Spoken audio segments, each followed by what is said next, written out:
Welcome to the 27th episode of the Student Recap Podcast, Legendary Literature, Dune.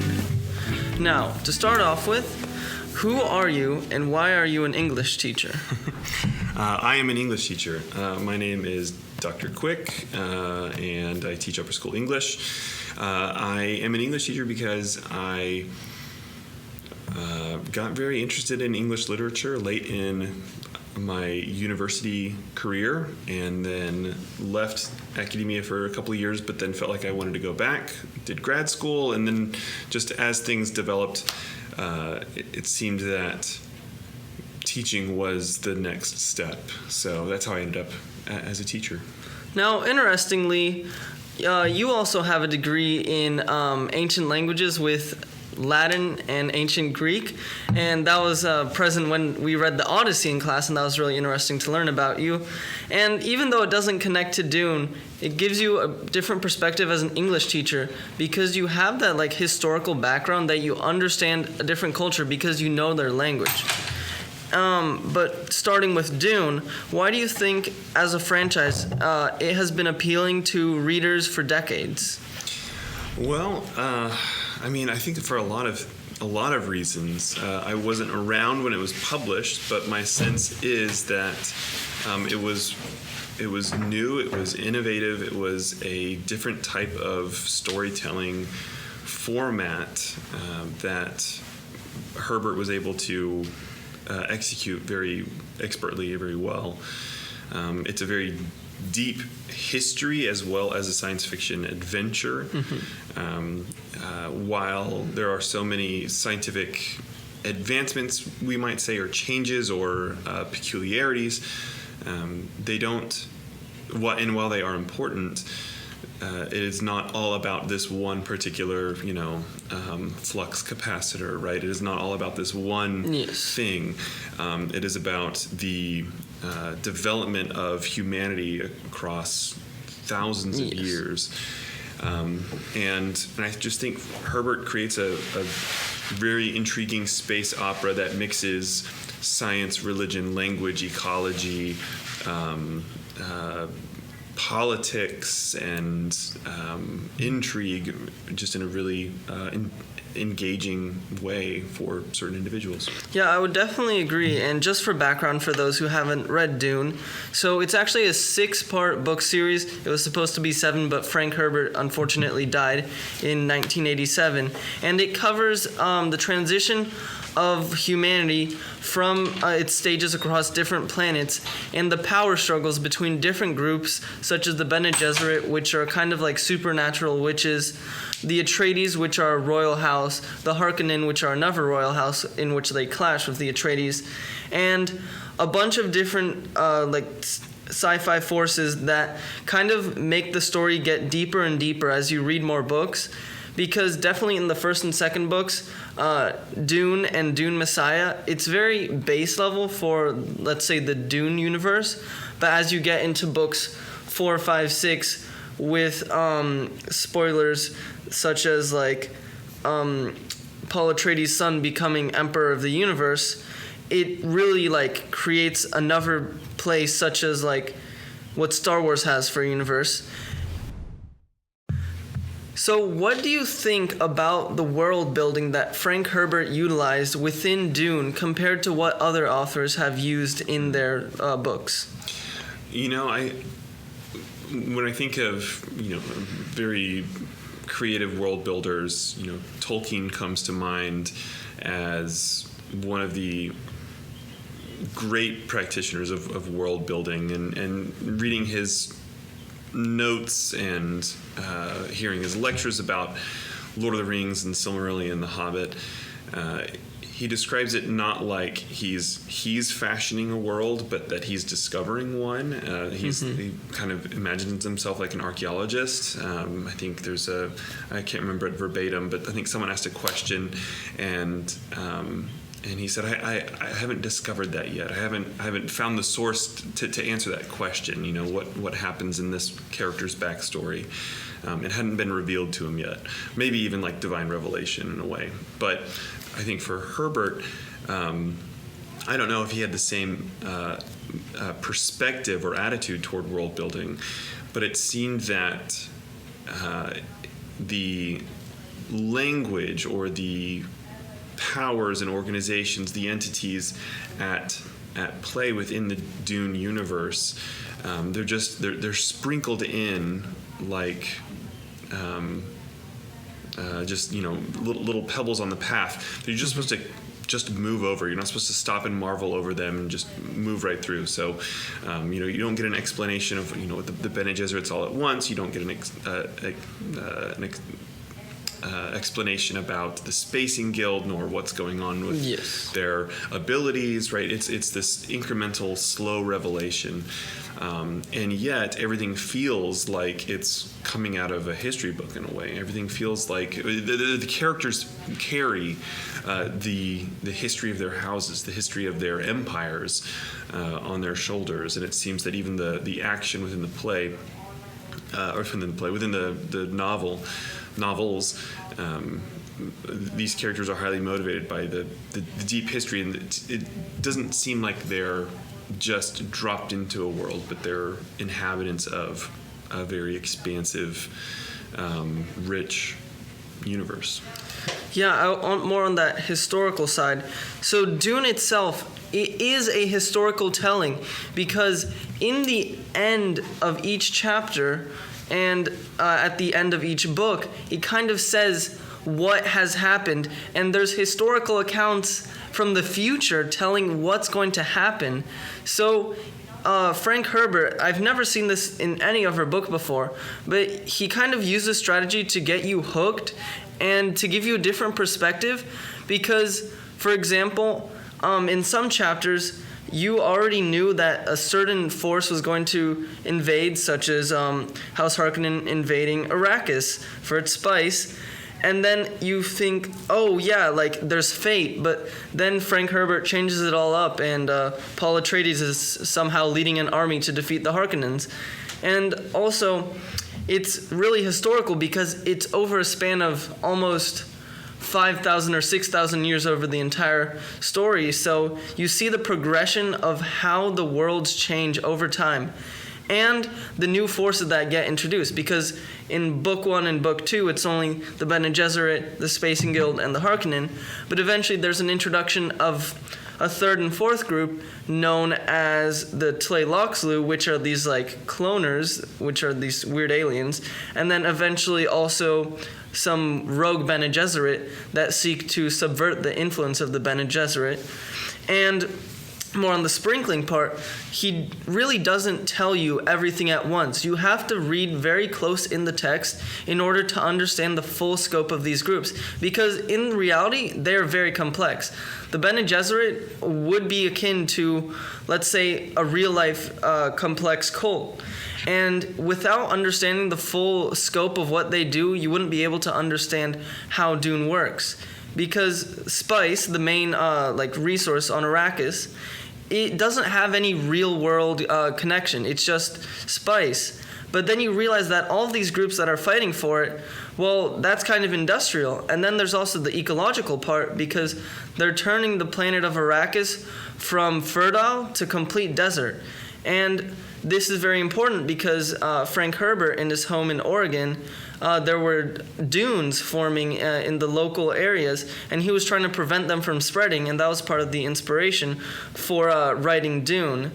So do you think that the real-life influences that Frank Herbert had played an important role in the writing of Dune?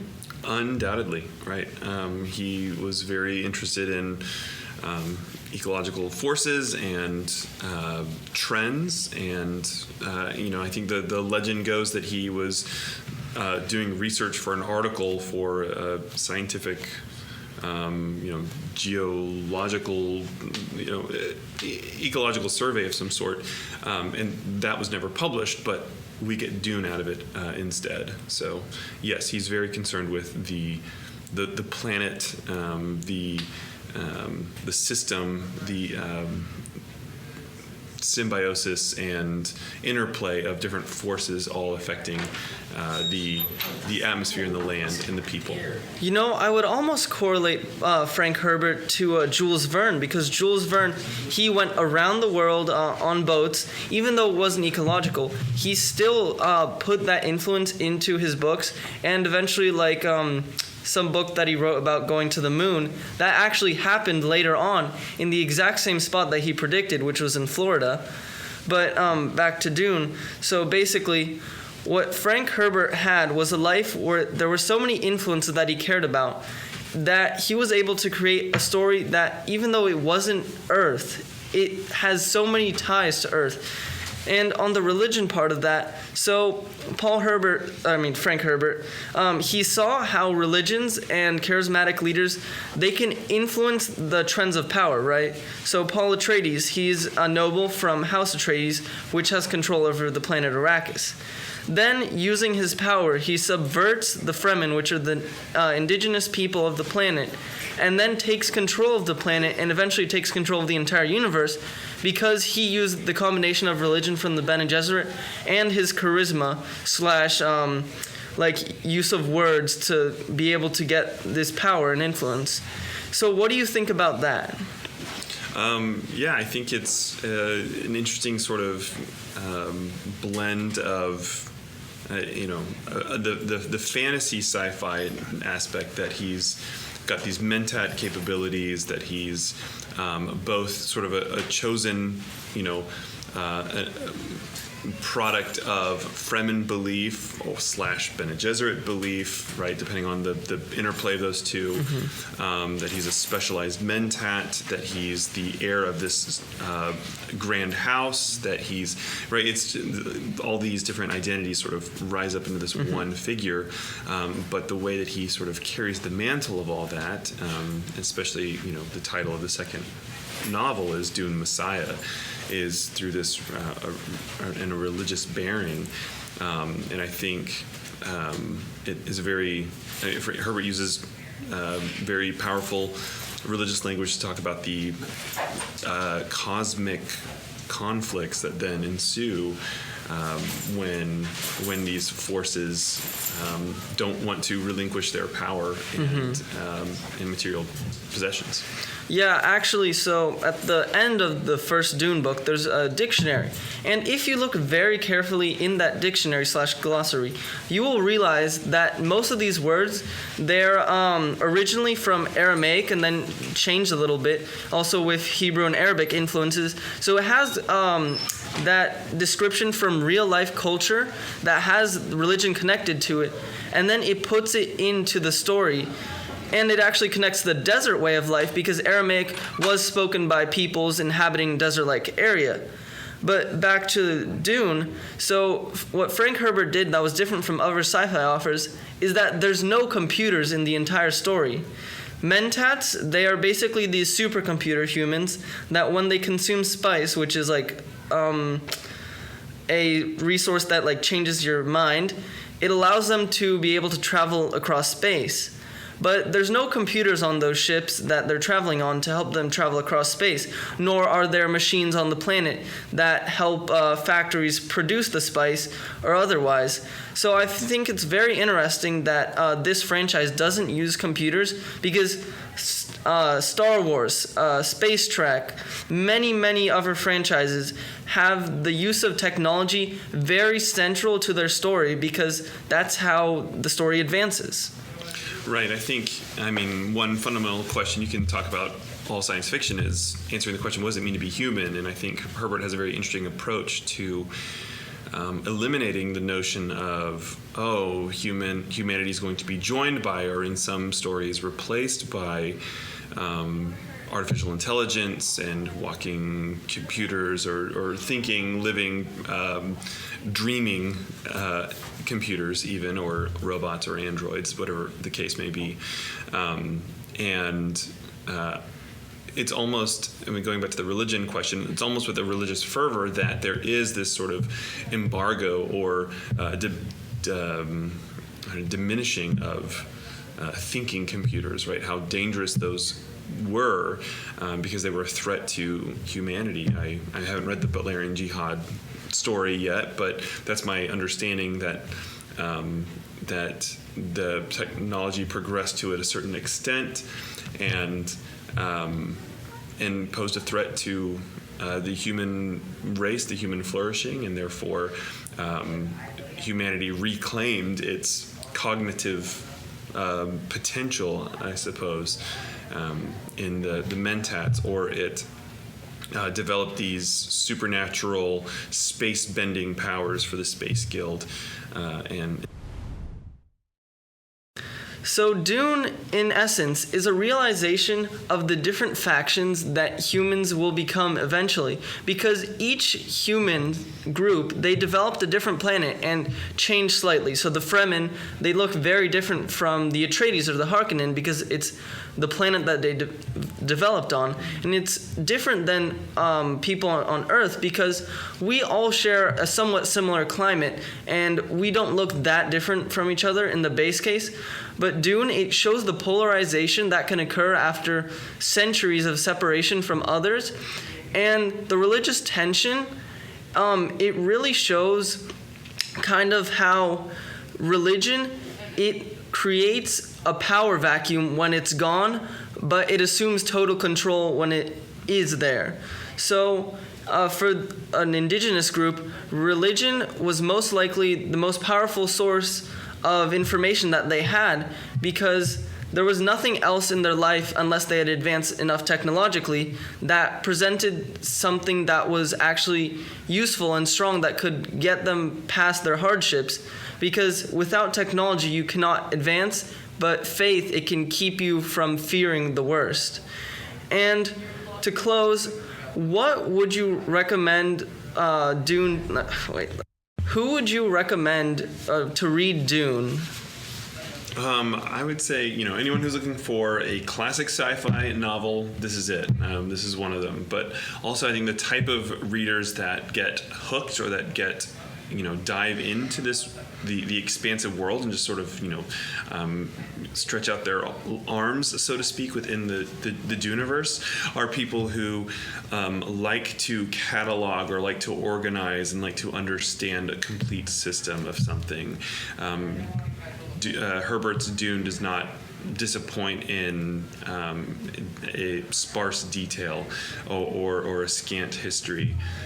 It provides lots of detail, lots of a rich tapestry, a background, a history of characters and of forces and figures, and I think that's the ideal reader. But I think many other readers can certainly enjoy Herbert's Dune.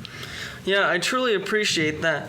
And one last quote from Dune. So I don't remember when it was, but it was from the Butlerian Jihad that they were referring to. It was, "Man shall not create a computer that thinks like man." And that is much like now, because even though AI did not exist in any way while Frank Herbert was alive, nowadays we are creating AI that is getting close to human intelligence, but it does not think like us. So there's a certain point where AI could become just like a human, or we utilize it as a resource, as a mechanical thing, as a technology, but not something that will replace us. So it's very important to see kind of what he saw in the future and take that into account so that we don't create a Butlerian Jihad, even though it would be very unlikely.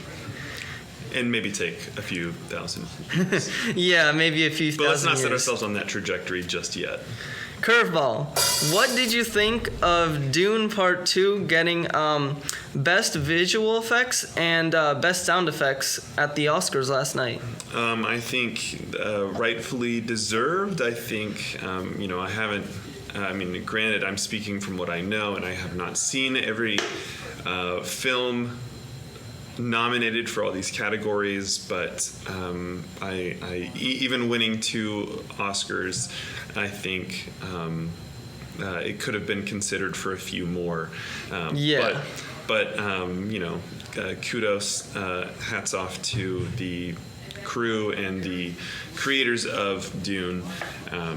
it's a solid franchise so far, and I think it's a great vision of Herbert's. There have been a few cinematic and film versions of Dune that have existed, most notably the 1980 version by Lynch, and then the Sci-Fi Channel made a series, both Dune and Children of Dune. And while they have their own merits, some may argue this recent iteration is certainly phenomenal, certainly good quality. Yeah, it really did bring out what Frank Herbert imagined for a cinema version of his book, because the earlier versions, they simply did not catch how big the world was in Dune, but Dune 2, with the massive budget that it had, it really brought to life every single character, and you could just feel the emotion in every scene because everything was so personal in the movie. But in the 1984 version of Dune, it really was a basic movie compared to what it was now. Thank you.